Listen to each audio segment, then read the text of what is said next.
Hi guys, kamusta kayo? Dito kami ngayon ni Sadie sa isa sa mga kinukuhaan natin ng mga source ng ayuda dito sa San Jose, California. Kasi medyo di kami busy ngayon. So ito guys is drive-thru ayuda ito ng mga residente dito sa California. So kailangan mo lang gawin dito kung bago ka. Punta ka dito tapos magpa-register ka. Pwede kang dalawa kayo ng asawa mo para dalawang set yung makuha mo. So yan guys, sadaan ka lang dito, open mo lang yung trunk mo, sila na maglalagay, hindi mo na kailangan bumaba, magte-thank you ka na lang doon kay kuya na nakasmile palagi.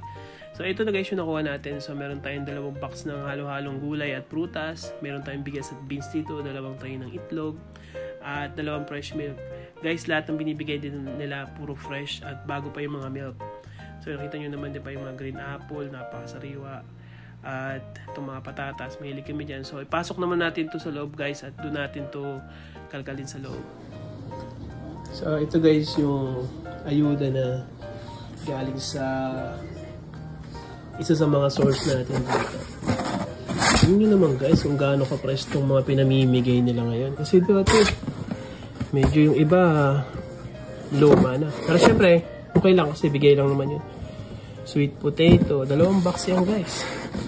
May mga patatas. Ito gusto kong patatas. So, sakto magmiminudo ako ngayon. Meron pang green apple. Lagi akong nagbe-blend nito araw-araw. With celery. Yun ang ginamot ko sa aking gout at hindi na bumalik.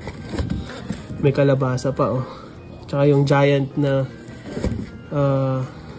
repolyo. Laki na ito oh. Meron na naman kaming merienda ni Sadie. So ayan guys, diba? Laking bagay ng gantong ano. Pag may time talaga nakakapunta ako dun. Kasi hindi ako busy ngayon. Nakadaan tayo ng Salvation. Okay? So ayan. Ang daming patatas guys. Siyempre kailangan natin yan sa pagluluto, diba? May carrots pa oh. Diba? Sakto, minuto. Meron akong pang sahog. Tapos bukas pwede ako may kalabasa oh. Pwede ako magpakpit bukas. Diba? Laking tipid. Yun nga lang, kailangan pumunta doon talaga. Ang distance nandito sa bahay namin is siguro mga 8 miles din. Pero okay lang. Sulit naman itong nakukuha ko. May kasama pa yung 2 gatas. Tapos, itlog 2 tray ito. Yan, kasama yun din sa pinamimigay nila. So, isang beses sa isang linggo guys. Kung resident ka ng San Jose, pwede kang humingi niyan or kumuha doon. Monday to Friday.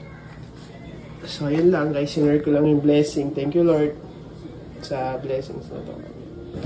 Sana meron ganito sa ating sa Pilipinas para yung mga nangangailangan ng mga pagkain na bibigyan.